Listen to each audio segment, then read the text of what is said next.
اور یہ ایک بہترین عمل تھا، کیونکہ عمران خان صاحب کا خیال ہے کہ وہ اپنے لائر کے ساتھ اس پوری انکوائری میں شامل ہوں گے.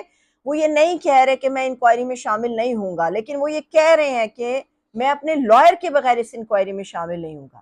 اب ہوا کیا، وہ لوگ تو چلے گئے. اب عمران خان صاحب کے پاس جو ایک نوٹس آیا سائبر کرائم ونگ کا، جس نے یہ پوری انویسٹیگیشن کرنی ہے، انکوائر کرنا ہے اس پورے ایشو کو، تو اس کے اوپر نیچے عمران خان صاحب نے 2-4 جملے لکھے.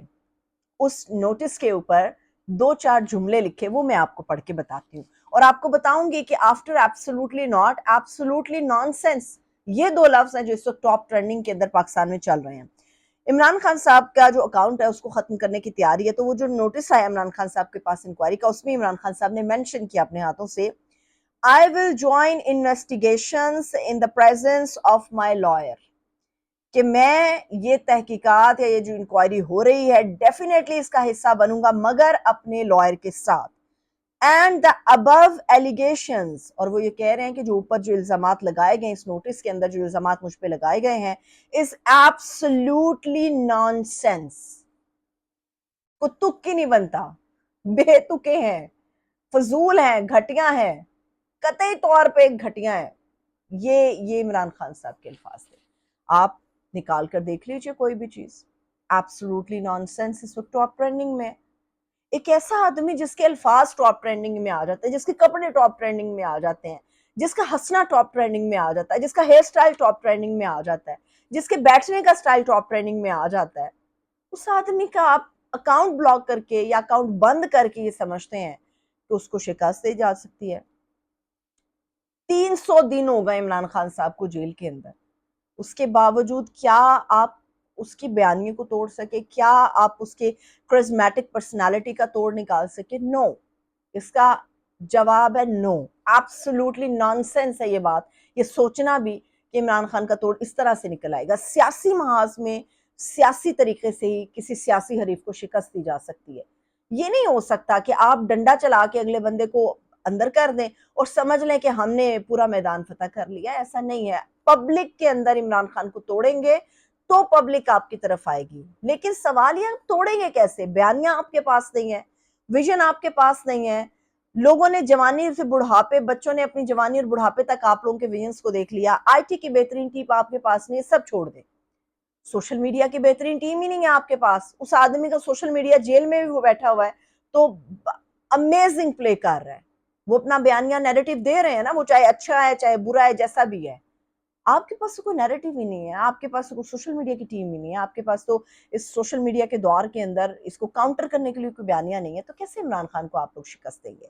اب آ جاتے ہیں ایک اور جو بڑا اہم معاملہ ہے. وہ لاہور ہائی کورٹ نے ایک درخواست ٹیک اپ کی ہے، آج اس کی سماعت ہونے جاری ہے کہ وزیر اعظم شہباز شریف نے ایسی جرات کیوں کی کہ جو ججز ہیں ان کو کالی بھیڑوں سے تشبیہ دے دی.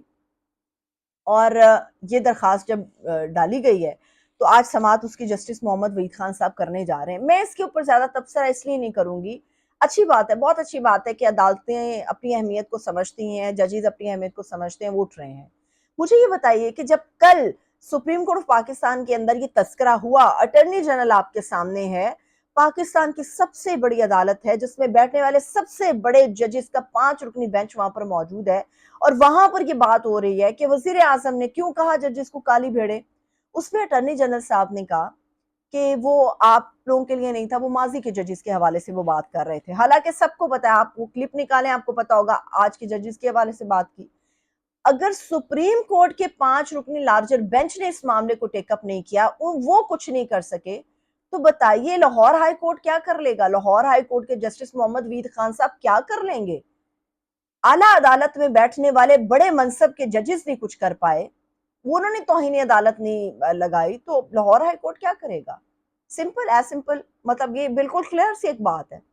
اور کل جسٹس سطر من اللہ صاحب نے کہا کہ ہم کالی بھیڑے نہیں ہیں. اگر وہ ہمیں کہہ رہے ہیں یا ججز کو کہہ رہے ہیں تو ہم کالے بھونڈ ہیں. یہ لفظ ایسا تھا، اگر آپ اس کا مطلب سمجھے تو آپ کو پتا چلے گا کہ قانونی لحاظ سے ایسی سوئیاں جو بوئیں گے یہ کالے بھونڈ کہ آپ لوگ سوج کے جو ہے نا وہ پھول جائیں گے، موٹے تازے ہو جائیں گے، تکلیف میں بل آئیں گے، دوائی آپ لوگوں کو میسر نہیں آئے گی. یہ جسٹس سطر من اللہ صاحب نے بڑا ہی زبردست جواب دیا تھا کہ ہم کالی بھیڑے نہیں ہیں، ہم کالے بھونڈ ہیں. کاٹیں گے تو تکلیف سے بلبلا اٹھیں گے آپ لوگ۔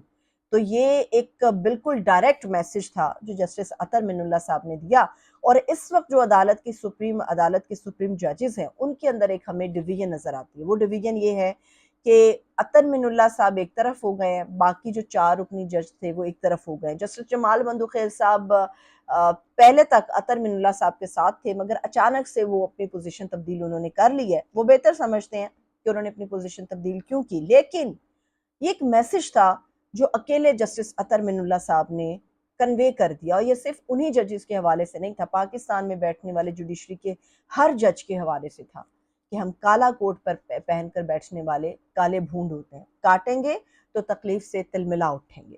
مجھے اجازت دیجیے، اپنا بہت سا خیال رکھیے، خدا حافظ۔